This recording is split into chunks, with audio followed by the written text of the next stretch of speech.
노망난 노인네가 돈 뜯으러 왔어. 소금 뿌려! 아들의 독설이 아파트 복도에 울려 퍼졌습니다. 그 순간 현관 밖 초라한 행색의 아버지는 품속의 로또 용지를 꼭 쥐었습니다. 30억 원 당첨 사실을 숨기고 벌인 마지막 가족 시험이었거든요. 하지만 며칠 후 이 가족에게는 상상도 못한 반전이 기다리고 있었습니다. 돈 앞에서 변한 자식들과 변하지 않은 며느리의 마음. 과연 진짜 로또는 무엇이었을까요? 오늘의 사연 시작합니다. 새벽 4시 어시장 곳곳에서 비린내와 습기가 뒤섞인 공기가 김덕배의 코끝을 자극했습니다. 덕배는 생선 상자 틈새에 몸을 숨기고 떨리는 손으로 로또 용지를 꺼냈습니다. 신문에 인쇄된 당첨 번호와 자신의 번호를 30번도 넘게 대조했습니다. 9, 15, 21, 34, 42, 45. 틀림없었습니다. 덕배는 환호성을 지르고 싶었지만 주위를 두리번거리며 입을 굳게 다물었습니다. 생선 내장이 묻은 앞치마 안주머니 깊숙이 로또 용지를 구겨 넣었습니다. 오후가 되자 덕배는 은행 본점으로 향했습니다. 창구 직원이 통장을 건네며 말했습니다. 30억 원 정확히 입금되셨습니다. 덕배는 통장에 찍힌 비현실적인 숫자를 눈으로 확인하고는 누가 쫓아오기라도 하듯 황급히 은행을 빠져나왔습니다. 길을 걸으며 덕배는 평생 가족을 위해 헌신했던 세월을 떠올렸습니다. 그런데 최근 몇 년간 자식들이 돈 앞에서 변해가는 모습을 보며 마음이 무거워졌습니다. 이 돈을 공개하기 전 마지막으로 가족들을 시험해 보기로 결심했습니다. 덕배는 시장통 구제 옷가게로 향했습니다. 곰팡내 나는 낡은 점퍼와 무릎이 튀어나온 등산 바지를 골라 입었습니다. 철저한 빈민으로 위장하는 것이었습니다. 거울 속 자신의 모습을 보며 덕배는 고개를 끄덕였습니다. 이제 정말 가난뱅이처럼 보였습니다. 아들네 집으로 가기 전 편의점 앞에서 서성였습니다. 빈손으로 가는 것이 미안해 10일 음료수를 집어들었다가 돈이 없다며 도로 내려놓는 연기를 연습했습니다. 아, 돈이 없네. 덕배는 중얼거리며 주머니를 뒤졌습니다. 서울의 고급 아파트 단지 입구에 도착한 덕배는 입주민 전용 게이트를 통과하려 했습니다. 경비원이 앞을 가로막으며 말했습니다. 어디 가시는 겁니까? 경비원은 덕배의 행색을 위아래로 훑어보며 인상을 찌푸렸습니다. 입주민의 허락이 떨어지기 전까진 로비에도 들어갈 수 없습니다. 인터폰 화면에 덕배의 초라한 모습이 비쳤습니다. 장남 김민성이 짜증스러운 목소리로 말했습니다. 아, 진짜. 들어오세요. 덕배는 주눅든 어깨를 연출하며 엘리베이터에 올랐습니다. 현관문이 열리자마자 민성과 며느리 이수진이 나왔습니다. 집안에서는 고급 안마의자와 대형 TV가 번쩍이는 것이 덕배의 눈에 들어왔습니다. 덕배는 현관 바닥에 무릎을 꿇고 앉았습니다. 민성아, 아버지가 사업이 망해서 사채업자들에게 쫓기고 있다. 덕배는 거짓으로 애원했습니다. 당장 1,000만 원이 없으면 죽은 목숨이야. 민성은 아버지의 바짓가랑이를 혐오스럽다는 듯 뿌리쳤습니다. 이웃들이 볼까봐 두려워 죽겠네. 민성은 덕배를 아파트 복도 밖으로 거칠게 떠밀어냈습니다. 며느리 수진이 놀란 표정으로 시아버지를 부축하려 했습니다. 아버님. 하지만 민성은 아내의 팔을 낚아채 집 안으로 끌고 들어갔습니다. 덕배의 면전에 현관문을 쾅 닫아버렸습니다. 닫힌 문 너머로 민성이 수진에게 고함을 지르는 소리가 복도에 울려 퍼졌습니다. 노망난 노인네가 돈 뜯으러 왔어. 소금 뿌려.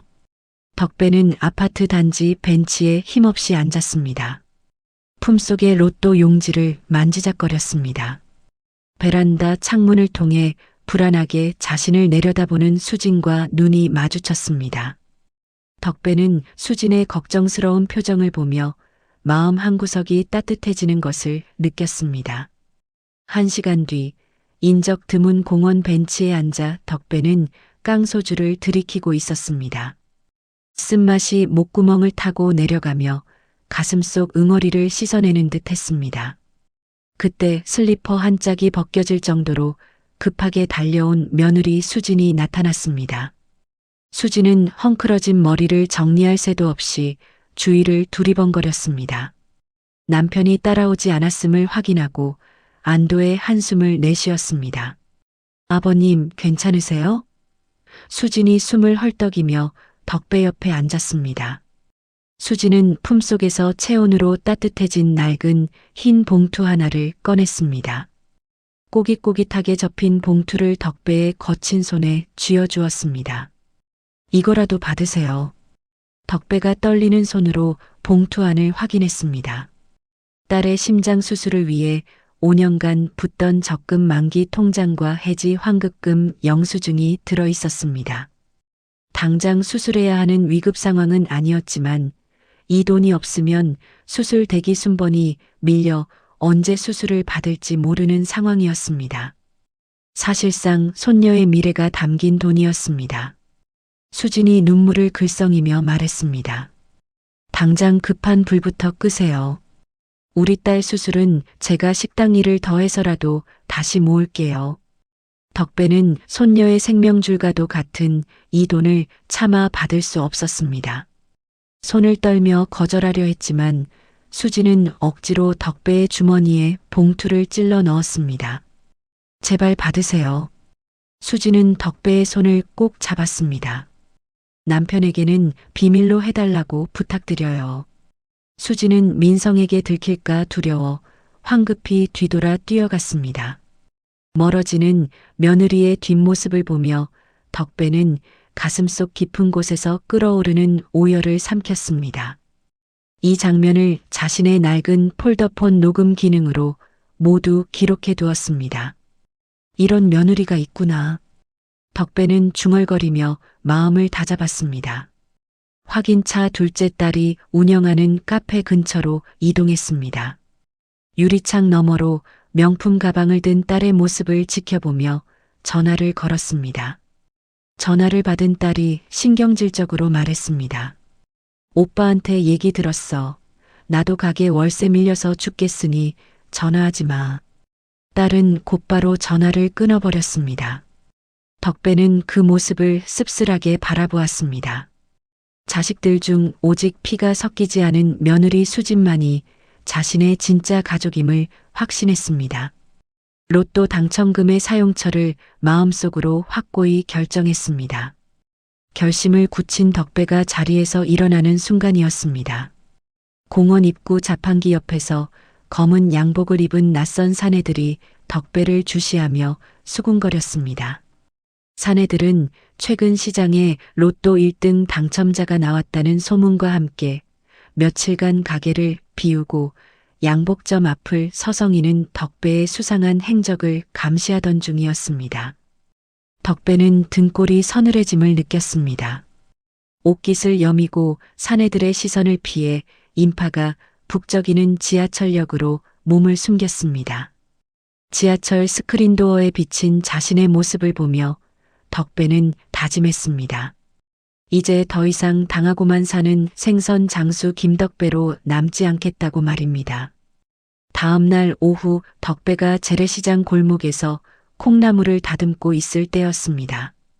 악질 사채업자 출신인 박철구가 부하들을 대동하고 나타났습니다.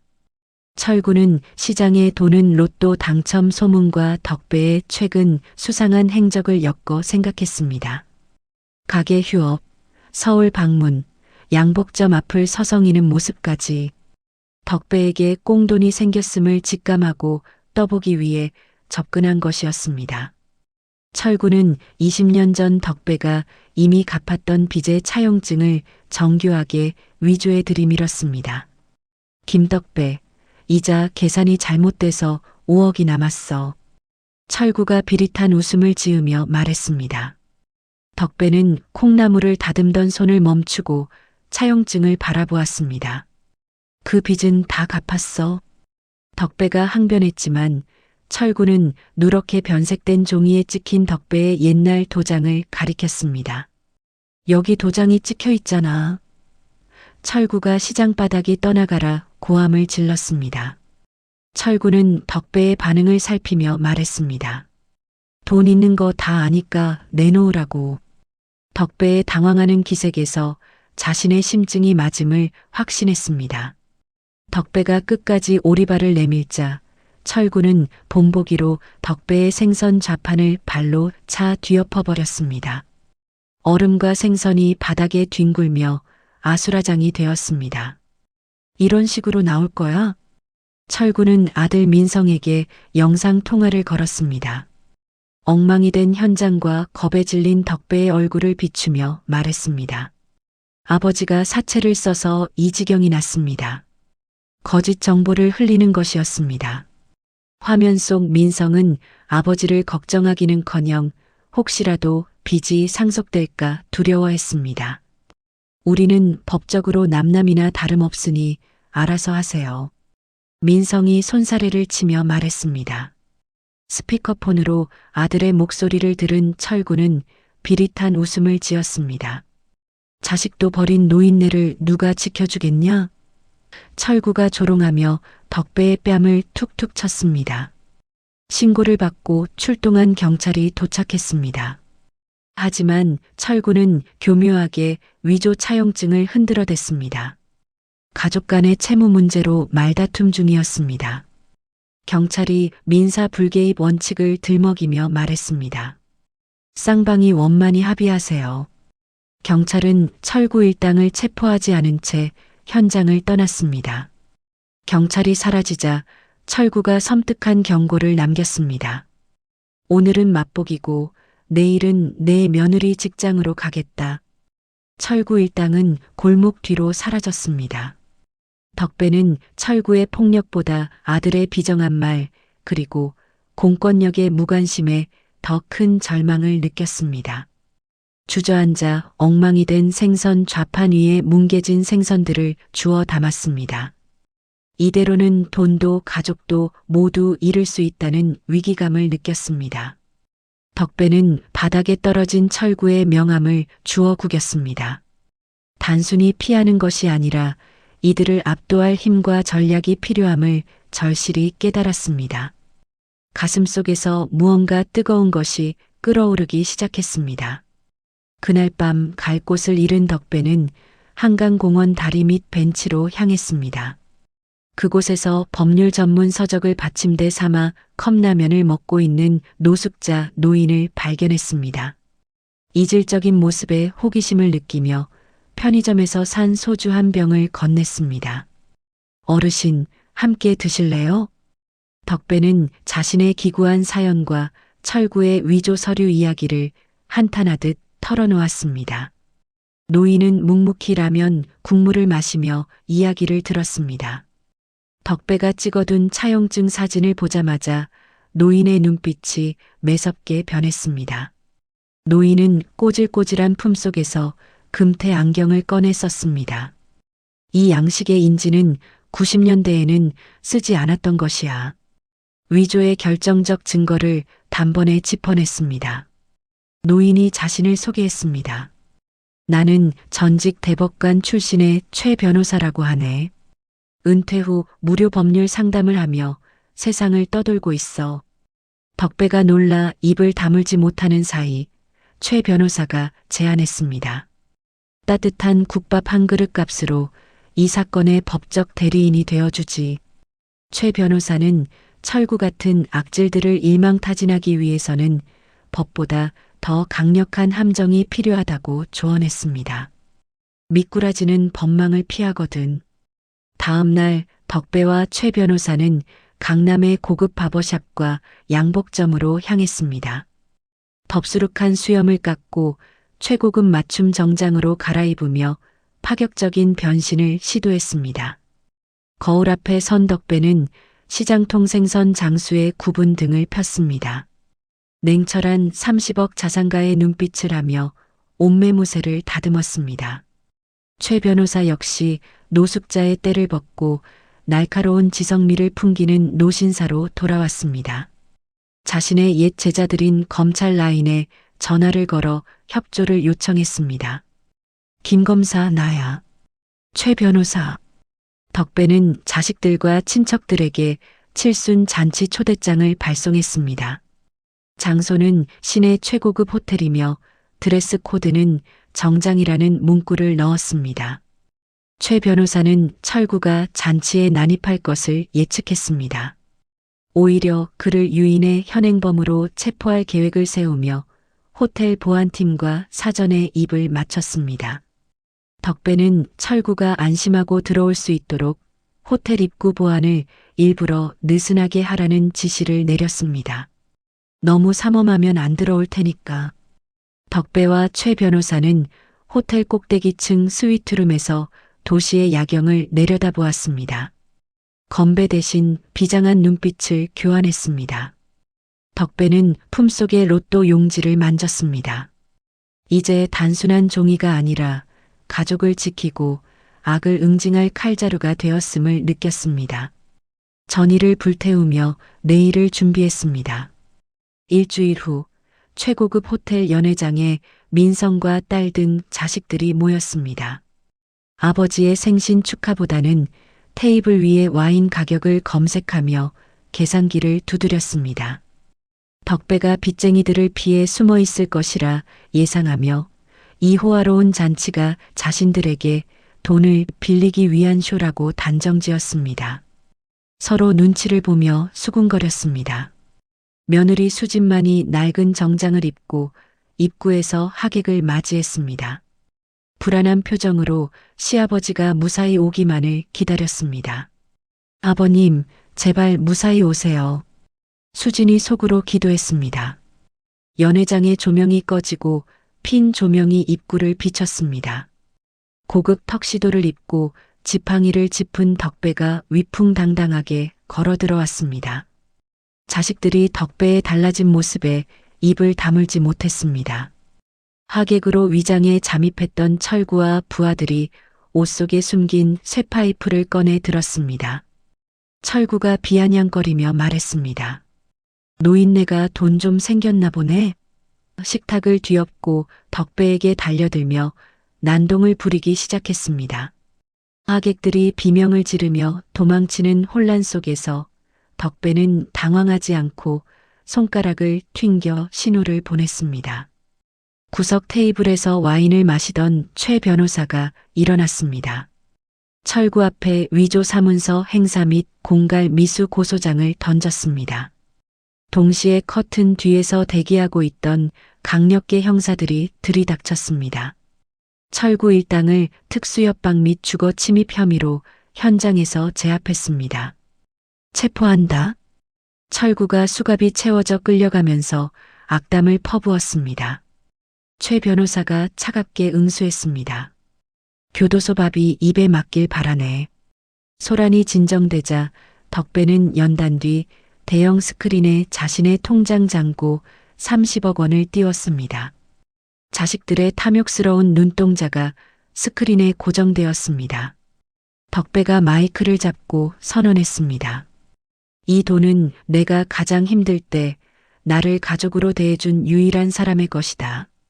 수진을 단상으로 불렀습니다. 덕배는 미리 준비한 서류 봉투를 꺼냈습니다. 수진의 명의로 된 5층 건물 증여 계약서를 하객들 앞에서 공개했습니다. 민성과 딸이 사색이 되어 단상으로 기어 올라오려 했습니다. 아버지, 우리가 잘못했어요. 하지만 경호원들에 의해 저지당했습니다.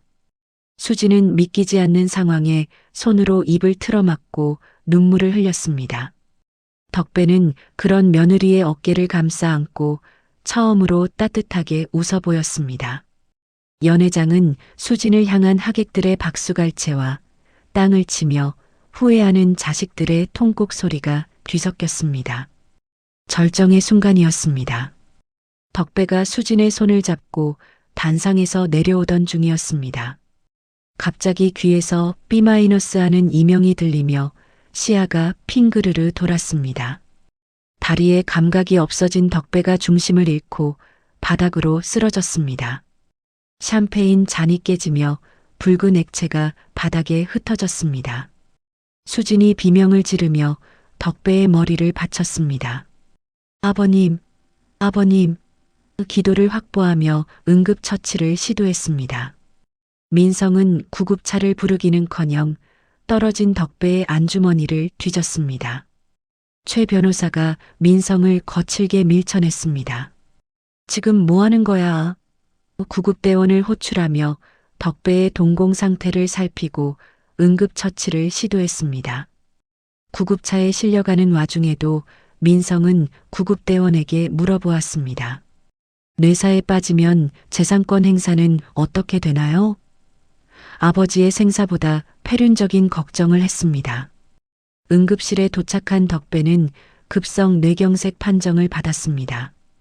긴급 혈전 제거 수술에 들어갔습니다. 의사가 경고했습니다.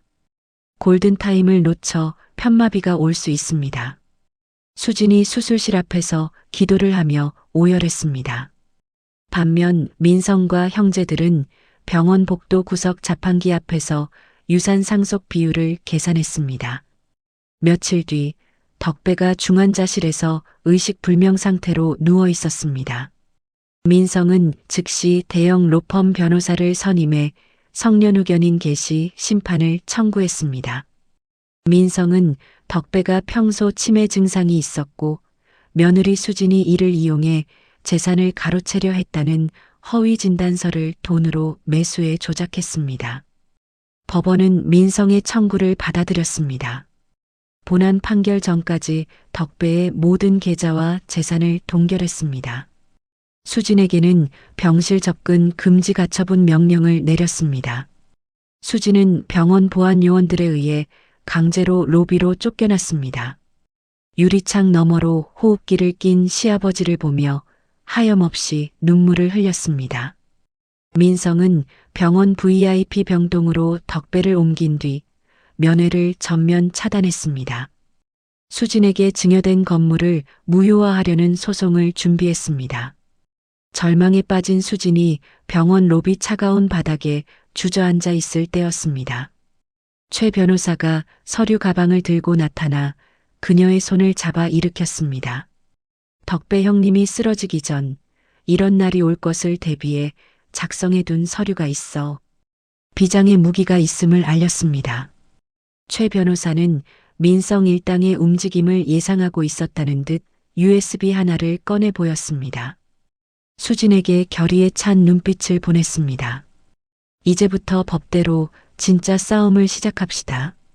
성년후견인 지정 재판 당일 엄숙한 법정 공기 속에서 민성과 형제들은 승리를 확신한 듯 여유로운 미소를 띠며 앉아 있었습니다. 민성 측 변호인은 덕배가 로또 당첨 충격으로 인지 능력을 상실했다고 주장했습니다. 며느리 수진이 시아버지를 정신적으로 지배했습니다. 맹렬히 공격하며 말했습니다. 심지어 그들은 수진이 딸의 수술비를 위해 대출받았던 기록을 악의적으로 편집했습니다. 사치와 낭비벽이 심한 여자로 매도하며 재판장을 현혹했습니다. 방청석의 여론이 수진에게 불리하게 돌아갔습니다. 판사가 고개를 끄덕이려는 찰나 최 변호사가 일어났습니다. 새로운 결정적 증거를 제출합니다. 최 변호사는 수진과 함께 피고인석으로 걸어 나왔습니다. 재판장의 허가를 받아 준비해온 USB 영상을 법정 대형 스크린에 재생했습니다. 영상에는 덕배가 쓰러지기 몇 시간 전 최 변호사의 사무실에서 맑은 정신으로 임의후견 계약서를 작성하는 모습이 담겨 있었습니다. 영상 속 덕배가 또렷한 목소리로 선언했습니다. 내가 의식을 잃을 경우 내 모든 신상 보호와 재산 관리 권한을 며느리 이수진과 최 변호사에게 일임한다. 또한 덕배는 정확히 예견했습니다.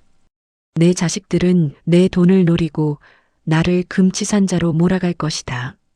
민성의 청구가 원천 무효임을 증명했습니다. 추가로 영상 뒤에는 민성이 아파트 복도에서 아버지를 밀치던 CCTV 영상과 공원에서 수진이 돈을 건네던 당시의 녹음 파일이 연달아 재생되었습니다.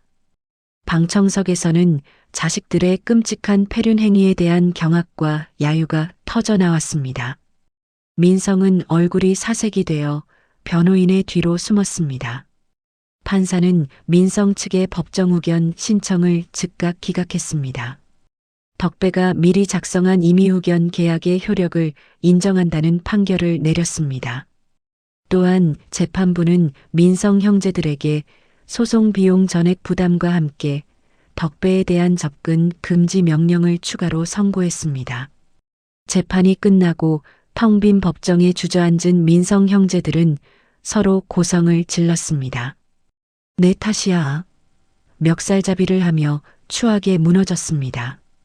승리의 기쁨을 나눌 새도 없이 병원에서 급한 연락을 받은 수진과 최 변호사는 택시를 잡아타고 중환자실로 달려갔습니다. 병실에 도착하자 규칙적인 심박 모니터 소리가 들렸습니다. 기적처럼 의식을 회복한 덕배가 산소 마스크 너머로 수진을 보며 희미하게 손가락을 움직였습니다. 6개월 후 매서운 바람이 부는 겨울이었지만 예전의 낡은 생선 가게 자리에 세워진 2층 벽돌 건물 주변은 따스한 온기로 가득했습니다. 건물 1층 덕배와 수진의 사랑 나눔 급식소 간판 아래에는 점심시간이 되기도 전부터 동네 독거노인들이 줄을 서 있었습니다. 덕배는 뇌경색 후유증으로 오른쪽 팔다리가 조금 불편해 휠체어에 앉아 있었지만 건강한 혈색으로 입구에서 식권을 나눠주며 인사를 건넸습니다. 어서 오세요. 주방에서는 수진이 김이 모락모락 나는 고등어 조림을 큰 솥에 끓이고 있었습니다. 봉사자들은 바쁘게 반찬을 날랐습니다. 수술을 성공적으로 마치고 건강해진 손녀가 학교에서 돌아와 할아버지의 마비된 손을 주물러주며 재롱을 부렸습니다. 한때 대법관이었던 최 변호사는 이제 꽃무늬 앞치마를 두르고 서투른 솜씨로 설거지를 하며 덕배와 농담 따먹기를 했습니다. 형님, 이 그릇 참 잘 안 빠지네요. 한편 가게 밖 유리창 너머 골목길에는 빚쟁이들에게 모든 것을 뺏기고 노숙자 꼴이 된 민성이 서성거렸습니다. 민성은 아버지의 유산을 믿고 무리하게 사채를 끌어다 썼다가 소송 패소 후 파산했습니다. 이제는 당장의 끼니를 걱정하는 처지가 되었습니다. 민성은 배가 고픈지 급식소 안을 훔쳐보았습니다. 자신이 버린 아버지와 아내의 행복한 모습을 보고 차마 들어가지 못했습니다. 발걸음을 돌려 골목 끝으로 사라져갔습니다. 덕배는 민성의 초라한 뒷모습을 발견했지만 그를 부르는 대신 씁쓸한 표정으로 그가 골목 끝으로 사라질 때까지 지켜보았습니다. 민성이 사라진 자리에 바람에 날린 무료 급식소 전단지만이 뒹굴었습니다. 덕배는 시선을 거두고 손녀의 머리를 쓰다듬었습니다. 수진이 갓 지은 하얀 쌀밥과 국을 덕배 앞에 놓아주며 세상에서 가장 환한 미소를 지었습니다. 아버님, 식사하세요. 덕배는 수진의 손을 잡고 벽에 걸린 액자를 가리켰습니다. 그곳에는 당첨된 로또 용지가 아닌 수진이 주었던 낡은 봉투가 걸려 있었습니다. 덕배는 어눌하지만 진심 어린 말투로 말했습니다. 내 진짜 로또는 저 종이 쪼가리가 아니라 너다. 수진과 함께 소리내어 웃음을 터뜨렸습니다. 급식소 안에 왁자지껄한 웃음소리와 밥 짓는 냄새가 시장 골목으로 퍼져나갔습니다. 삭막했던 거리에 사람 사는 냄새를 채웠습니다. 따뜻한 불빛이 새어나오는 건물에서 진정한 부자의 모습을 보여주었습니다. 진정한 부는 무엇일까요? 덕배 할아버지는 30억 원이라는 거대한 당첨금을 손에 쥐었지만 그보다 더 소중한 것을 발견했습니다. 바로 진심으로 자신을 걱정해주는 사람의 마음이었죠. 혈육보다 진한 정을 보여준 며느리 수진, 그리고 어려운 이웃들과 나눔을 실천하는 급식소에서 덕배는 비로소 진짜 행복을 찾았습니다. 돈은 사람을 변하게 하지만 진짜 가족은 어떤 상황에서도 변하지 않는다는 것을 보여준 이야기였습니다. 때로는 가장 가까운 사람이 가장 먼 사람이 되기도 하고 가장 먼 사람이 가장 가까운 가족이 되기도 합니다. 덕배의 진짜 로또는 돈이 아니라 수진이라는 따뜻한 사람이었던 것처럼 말이죠. 여러분의 인생에서 진짜 로또는 무엇인가요? 혹시 지금 여러분 곁에 있는 소중한 사람들을 놓치고 있지는 않으신지요? 이야기를 끝까지 들어주신 분이 계시다면 잘 들었다고 댓글 하나만 남겨주세요. 감사합니다.